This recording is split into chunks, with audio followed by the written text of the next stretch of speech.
The Rams saved their season with a dramatic 27-24 win over the San Francisco 49ers, and we're breaking it all down. That's coming up next on Locked On Rams.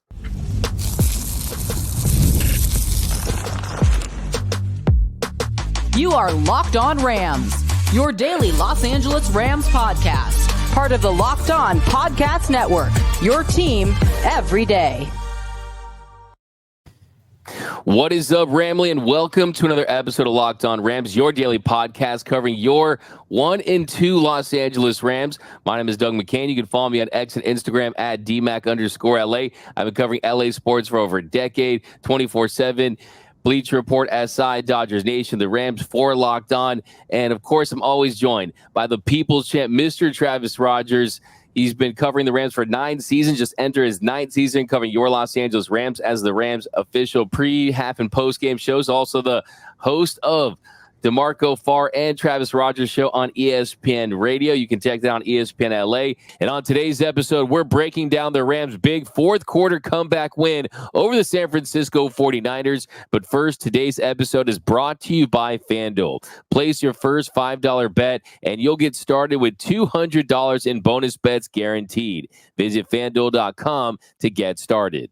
And we're going to get right into it because we have so much to get into here. Because it was the win of the season. It was the first win of the season. The Rams saved their season. Travis, since 1970, there have been 218 teams that started the year 0-3. Of those 218 teams, just 5 made the playoffs.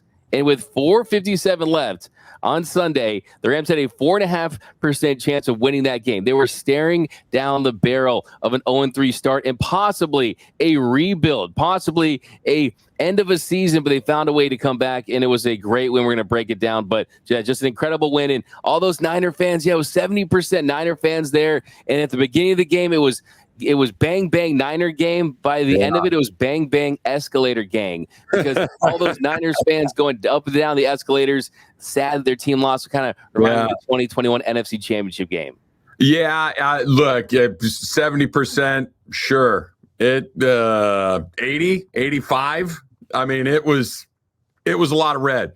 Who cares? The Rams won the game. The escalator shot was one of the best shots. Look, I think you said it really well, D-Mac. I think this saved their season, at least for a week or so, right? 0-3, that's it. There's no coming back from 0-3. It just doesn't happen in this league often enough for you really to think about how, hey, no, we're still okay. We can still do this. We can still do that. They had to win a game that there was very little chance that they were going to win.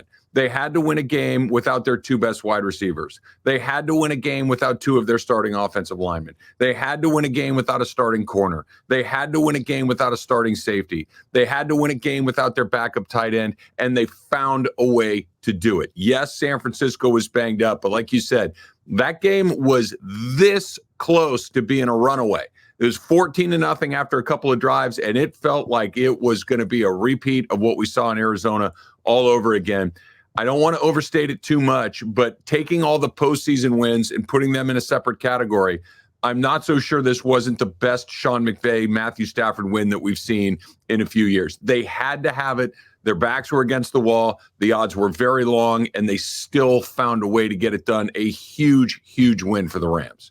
Oh, 100%. This is a Sean McVay win. This is definitely one of his best wins, especially when you consider how undermanned they were, especially when you consider the opponent that's had so much success against them in the regular season. This was a we not me win, right? This is a Rams culture win.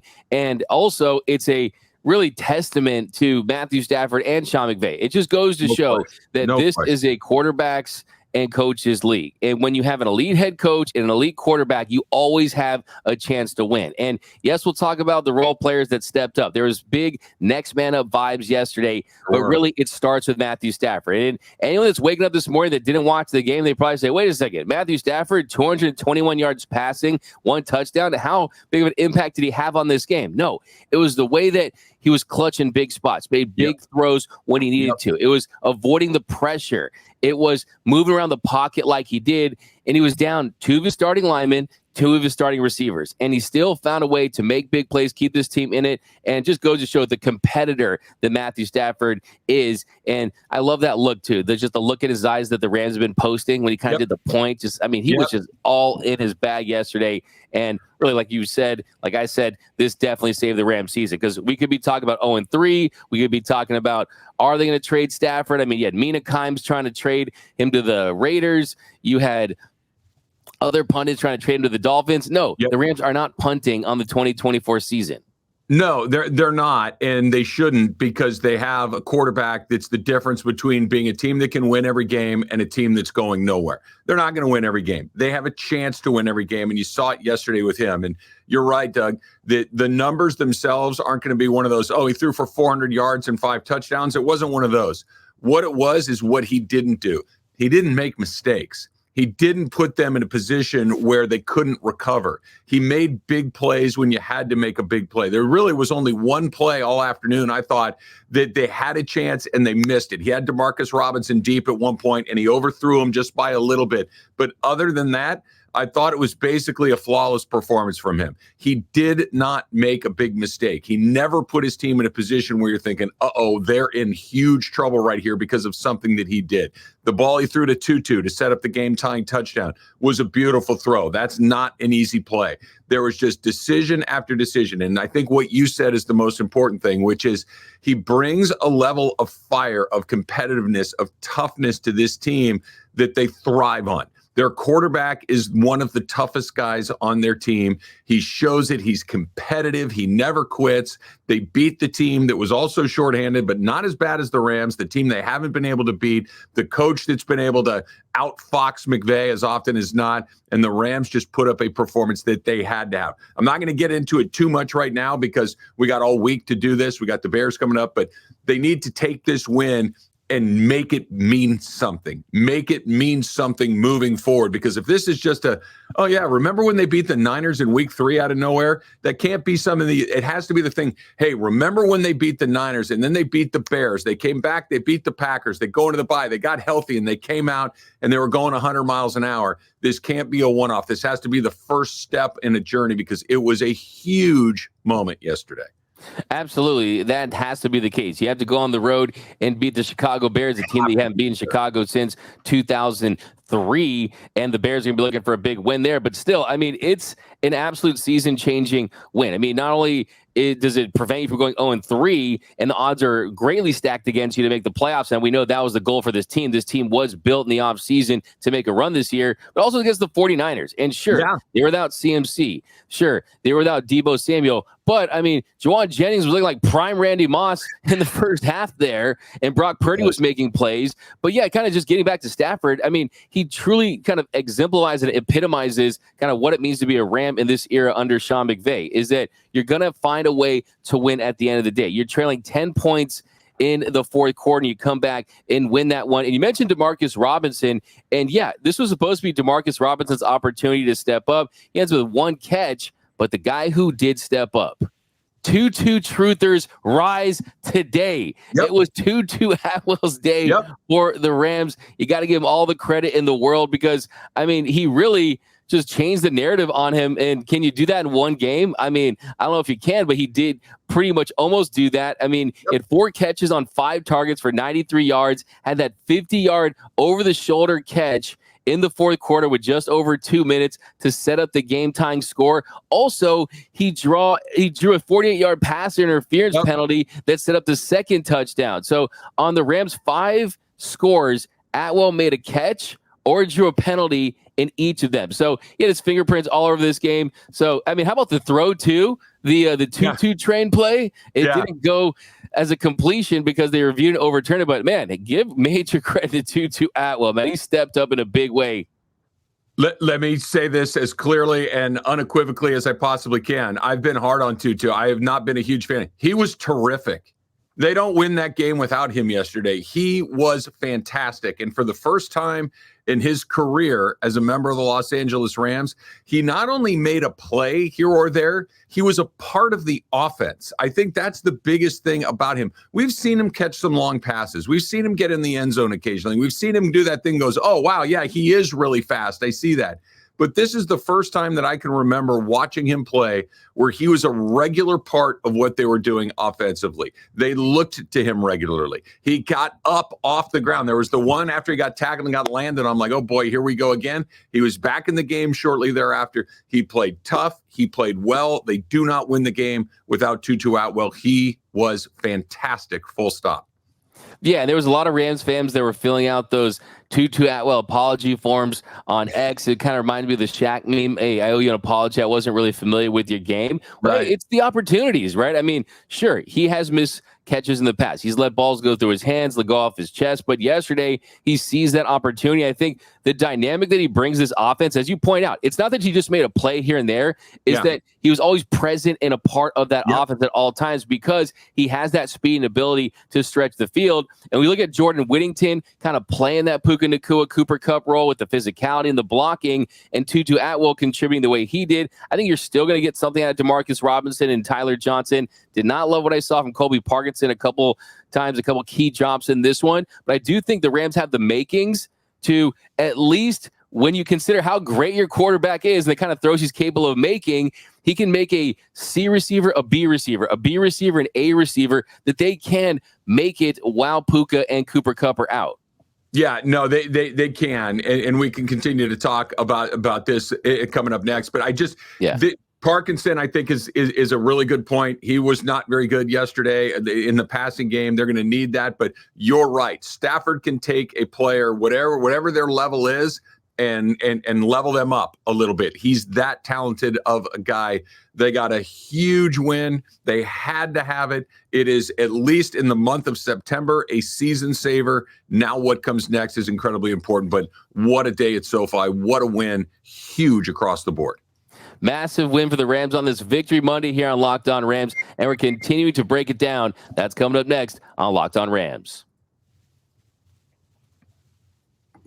You know, the only thing that I like better than watching football or, just hanging out with your friends and watching football is eating and maybe having a cold drink while watching football. And this is where DoorDash comes in, right? On-demand delivery platform, really whatever you're looking for, right? You want food, you need stuff, you need a cold drink. DoorDash is the place to go. You cannot miss it because you're sitting there. You don't want to miss any game. You don't want to, you're flipping around. You're watching this game, you're that game, and you want a little hungry. And it's not just all the chain stuff, right? It's all the stuff in your neighborhood that you love the most, right? I love a little wing place in my neighborhood called Santoris. DoorDash has you hooked up. And now that football is finally back, it means it's time to order your favorite game day food, snacks, and drinks on DoorDash, and you don't miss a single play. Here's what you do. You got the DoorDash app on your phone. You use the promo code LOCKEDFALL24. That's LOCKED Fall24, LOCKEDFALL24 for 50% off up to a $10 value when you spend $15 or more on your first order. It's a limited time offer. Terms apply. Promo is not valid for orders containing alcohol. DoorDash, your door to game day greatness, your door to more. Download the DoorDash app now to order your game day favorites. Must be 21 over to order alcohol. Drink responsibly. Alcohol available only in select markets. And we are off and running here on Locked On Rams. Thank you for making Locked On Rams your first listen every single weekday. Free and available wherever you get your podcasts. Locked On Rams, part of the Locked On Podcast Network, your team every day. Also, a special shout out to those everyday listeners out there watching and listening to every single episode of Locked On Rams. Cannot thank you enough. And you should join that Everyday Listeners Club too. You just got to watch or listen to a Locked On Rams episode Monday through Friday, 5 days a week, and you won't miss a thing about your Los Angeles Rams. All right, Travis, here in our second segment, I got something I know you're gonna love to talk about. That is special teams. The Rams have fixed their special teams, and special teams was a big reason why they won yesterday. Not only did the kicking game go well, and Joshua Karty made all of his kicks, including the 37-yard game winner at the end, but how about just over 6 minutes to play, the Rams facing a 4th and 6, and you got the direct snap to Ronnie Rivers on the fake punt. That leads to a score that made it 14-7 before the half. How about Xavier Smith? I've been talking about Xavier Smith for a long time on the show because of the speed that he has, what he can bring. Big punt return at the end of the game to set up the game winner. Just a great day for the special teams unit. This is how you know they won the game because of their special. Stafford was great, McVay was great, but the game changed on that fake punt that you're talking about. Sean McVay went about 4 seconds into his press conference before he talked about Chase Blackburn, their special teams coordinator. That's how you know. And this was a guy that was under fire all season long. You and I were talking about it last year, like, hey, what are we doing out there? It wasn't just that Maher and Haversick were missing kicks. Their entire special teams operations looked lost. They won the game, or at least stayed in the game in large part because of what they were able to do. Let's talk about the fake punt first. It was a great play. It was a great call at the right time. How was San Francisco not ready for that? That to me was shocking. Obviously, the Rams got the look that they wanted. They were able to run the play, but that was one of those, everybody in the press box at SoFi Stadium, look, they're going to fake this, right? They had nothing going. They're down a couple of touchdowns. The offense had looked like they couldn't get anything started at all, and they go for it and they get it. And that was one of those, okay, and then they did what you have to do in that situation. You end up scoring a touchdown on that drive. It was huge. It kind of let the temperature come down, and now it became more of a little bit of a traditional football game. But you're right. It wasn't just that. It was Ethan Evans getting a punt down inside the 10-yard line. It was Xavier Smith with a huge return on the other side of midfield that set you up for for the opportunity to throw it down to Tutu, to get it inside the high red area, as Sean McVay likes to call it. You punch it in, and, oh, by the way, you get the ball back, and then you kick the field goal with Josh Karty. Was anybody worried he was going to miss? I don't think so. It just, everything has worked really well for them in that operation as well, which is exactly the opposite of what it was a year ago. You had a return, you had a punt, you had a field goal that won the game, you had a fake punt that set up your first touchdown. In just every single possible way the special teams delivered. They do not win that game yesterday without it. As good as McVay is, as good as Stafford is, you're going to have to find somebody else or somebody's else to step up, and that's exactly what happened with the special teams unit across the board. Really, everybody was terrific. So many contributors, so many reasons why you feel good about what they did in the offseason by drafting Joshua Karty, the best kicker that was available. But kind of going back to Xavier Smith, I mean, that's what kind of really made it feel kind of like a movie. I mean, really a memorable storybook game, because you're talking about Xavier Smith, someone that could have gone cut. He was a cut candidate early in training camp, and then ultimately he ends up on the practice squad, and because of the injuries, he's elevated to the active. That was the first time he touched a football in an NFL game. Yeah. He fields that punt there on the Rams' 12-yard line. You got 49ers gunners 2 or 3 yards right in front of him, and he goes, boom, 38 yards to set up that game-winning kick. I mean, this is someone I think deserves a spot on this roster. They got to find some way to have him on the field, just because with that kind of speed, he's got that combination of like track speed mixed with I'm a football player and I can play for real type dude. So I want to see more from him. And look, all we asked Travis in this offseason, all we asked all year last year, was just give us a kicker that can make the makeable kicks, make the routine plays. And we're not asking for 65-yard bombs or anything like that. But Joshua Karty, who was dealing with an injury this week, and that was a concern leading up to this, but Joshua Karty, through the Rams' first 3 games, he's gone 5 for 5 in field goals, 6 for 6 in extra point attempts, and hits that game winner. Definitely a major plus on this side. Yeah, no, the Karty's numbers speak for themselves. And now, you know, when it's not just that he's making them, everything looks right. It doesn't look like okay, it went through, but that didn't look great. Everything looks nice and smooth. The operation there has been terrific. I want to go back to Xavier Smith for a second.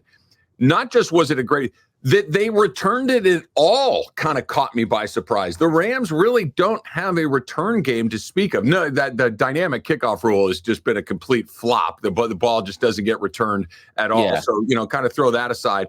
But in the punt return game, the Rams, for as long as I can remember, have just kind of fair catch, let's get our quarterback on the field and let's see if we can go do it. They didn't have that option yesterday. They had to try to gain a little field position in that situation, and Smith popped one. And I would love to see him get additional opportunities moving forward to do exactly that, because you're right, D-Mac. This wasn't just where, you know, Wisniewski booms it and you're on the other end and you got 10 yards of a head start to kind of look what's going on. He caught the ball in traffic. There were people all around him and he still made people miss. I'm really excited about what that might look like going forward. Absolutely. And there are definitely some things we didn't like in this game. I think we're going to save those for tomorrow. We'll kind of celebrate the positives today. Yeah, Guys sure. like Byron Young and Kyron Williams. Some more winners and losers from the Rams' big win over the 49ers. We're going to talk about that next here on Locked On Rams. All right, NFL fans, you can start this season with a big return on FanDuel. Of course, you know that FanDuel is America's #1 sportsbook. You know how you know that? Because we talk about it. We tell you that all the time. So how about this? You're watching your game on a Sunday afternoon. Maybe it's Monday night, like, I don't know, tonight, for instance, and you get a hunch in the middle of the game.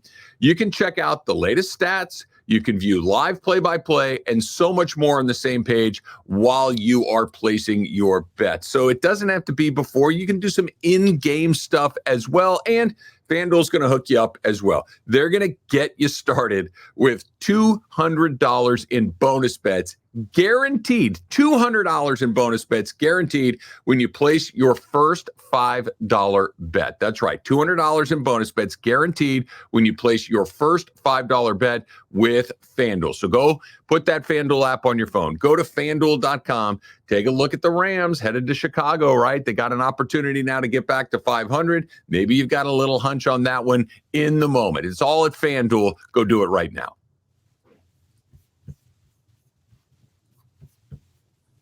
And welcome back to Locked On Rams. Thank you for making Locked On Rams your first listen every single weekday. Free and available wherever you get your podcasts. Locked On Rams, part of Locked On Podcast Network, your team every day. All right, Travis, here in our third segment, some more takeaways from the Rams' big win over the 49ers on Sunday. And another big one for me was, if you had any doubt about Kyron Williams still being this team's lead back, still having the talent to look like one of the best backs in the league, well, this should have answered that question, because it was the 2023 version of Kyron Williams on Sunday. After a slow start in his first two games, had just 75 yards combined in the Rams' first two losses of the season, averaging just over 2 yards per carry.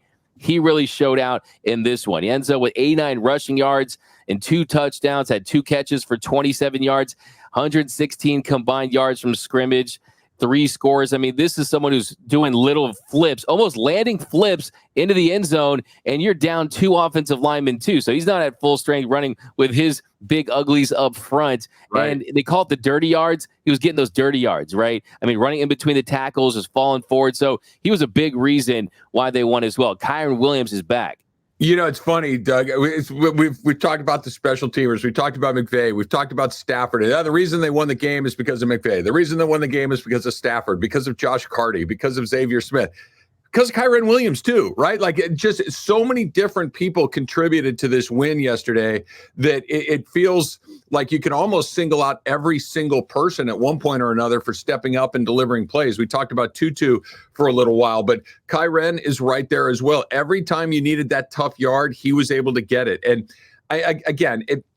it feels like he might be one of those players that needs a little time to get lathered up, to get worked up, to get into the rhythm of the season, to get used to those tough yards, because you're right, the first couple of weeks really didn't look like what we've come to see from him last season as well. This time, it started slow, but by the time we got into the late second quarter, by the time you were into the second half, Kyron Williams was Kyron Williams all over again. He was absolutely terrific. Again, I think it's a little peculiar that you're not seeing any Blake Corum at all. You're just really not seeing him. I'd like to see that there, but they relied on what they had yesterday. They trust Matthew Stafford. They trust Kyron Williams. I think you said it well. They trust Tutu. They let Tutu Atwell throw a pass. I mean, I think that tells you the level of trust that Sean McVay has. I think it also tells you the level of, maybe not desperation, but the level of importance placed on that game. They're fake punts. They're doing everything they needed to do, trick plays, to try to find a way to beat the San Francisco 49ers, and they got it done, and it really sets them up for what's coming up in Chicago. They did. Like, everyone contributed on this one, it feels like. I mean, some more than some. You can give us credit for pushing Tutu Atwell. I mean, has anyone ever heard of Creed Humphrey? I don't even know who that is. I mean, I just totally forgot that guy even existed at this point because of that performance. Who apparently plays for the Chiefs. I don't know.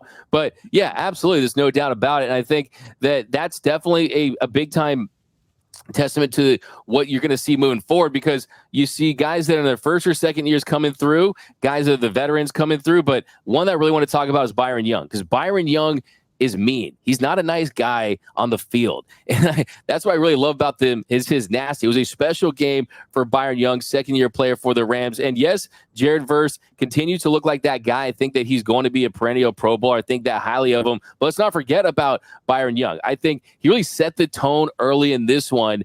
It was called for that roughing the passer call against Brock Purdy. He also laid that big hit on Jawan Jennings to force that incompletion. But really, it was that strip sack, force fumble there. So recovered by Braden Fisk there in the first half. And you just see that he was disrupting things. His speed off the edge was an issue for the 49ers all afternoon long. And yeah, I mean, he brings that nasty to this Rams defense that's really still trying to figure things out, because, hey, let's just put it this way. Chris Shula was not getting a lot of love on X yesterday in the first half. It was very, hey, Wolverine meme, and I'm looking at Raheem Morris on the sideline. That's kind of how I was feeling, because people were talking like Raheem Morris wasn't that guy. I think you appreciate him a little more now. Yeah. And look, the Rams defense only gave up 10 points in the second half. So good on them for being able to kind of get it fixed on the fly. I'll give Chris Shula some credit for that. I like what you said about, Byron Young stepping up and making a play. I know we talk a lot about Aaron Donald, and obviously they miss him a great deal. They miss him a great deal from just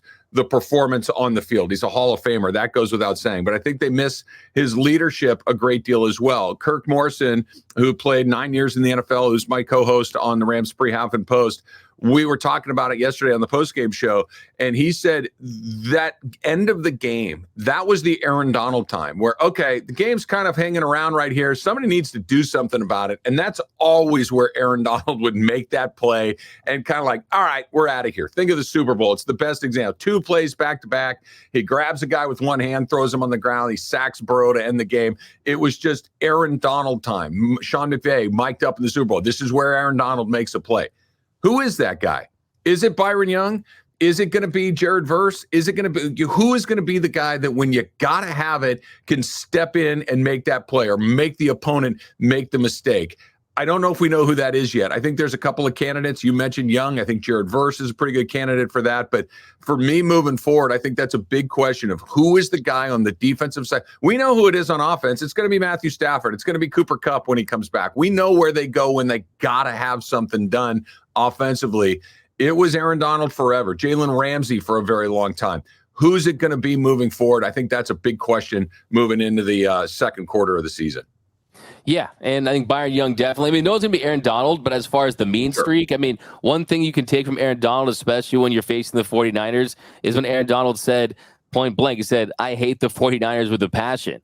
And I think if you're the Rams, you kind of have to have that mindset. So, yeah, I think Byron Young is certainly a candidate. And I think it needs to be in the collective, right? I mean, a really Aaron Donald by committee, if you will. Kind of with all these guys. Of defensive players. Put them all together and make one Aaron Donald, but somebody's got to be the head of it, right? Somebody's got to be. And by the way, I think there's a vocal component too. Who's the person that's going to speak up? Who's the person that's going to challenge the other people on that defensive side of the ball to make that big play? And I think Young is a great candidate. Jared Verse is raw, but my God, is he all over the field. Like he is just everywhere. I'm really excited about watching him. I think he's going to be terrific.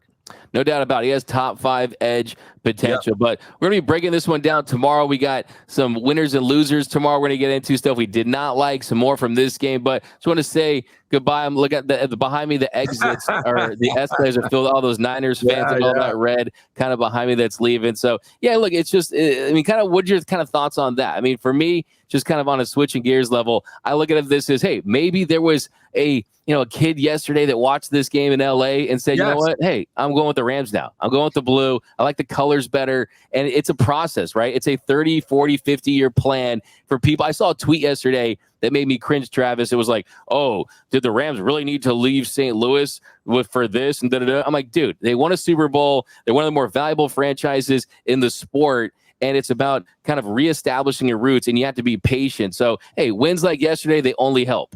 Anybody that's asking if they needed to leave St. Louis should leave the chat. That's ridiculous. Yeah, no, that's just that. They're the second most valuable team in the league. And it was a credentialed media member too. Come on, man. That's crazy. That doesn't make a lot of sense to me. You got to win. It's going to take some time. Yet you were gone for 22 years. You're gone for 22 years, and everyone in the interim picked a different team.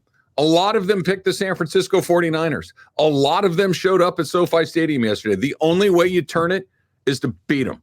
That's it. You got to beat them, and you're going to have to beat them regularly moving forward. It can't, the NFC Championship game was awesome. Yesterday was awesome, but we shouldn't be able to point to the one or two occasions where they've been able to have their way against the 49ers in LA. You got to beat them, and you got to beat them regularly, and you got to beat them regularly at home, and you got to hold on to your tickets too, season ticket holders. I know, I get it. I understand the economics of it. You can fund the season with those, but it's a work in progress. It's going to take time. It's been 9 years. It's probably going to take at least 9 more for that tide to finally start to turn, but it took a big step forward with a win yesterday. Yeah, maybe let's not let them wear the red 49ers home jerseys at SoFi. I don't know who's behind that. I don't love that. But yeah, the more 49ers fans there are, it just means the more surrender cobras there are in the crowd. You know what the surrender cobra is, right? Where the fan is like this and looks sad. I mean, there were all those surrender cobras on the Jumbotron. So shout out to the game ops because they were finding those Niner fans that were like in tears and they're putting it all over the halo at SoFi Stadium. But big win for the Rams on Sunday. We'll continue to break it down tomorrow. But that's going to do it for this episode of Locked On Rams. My name is Doug McCain. You can follow me on X and Instagram at DMAC_LA. And you can follow the People's Champ, Mr. Travis Rogers, at Travis Rogers. And until next time, whose house? It's Locked On Rams house.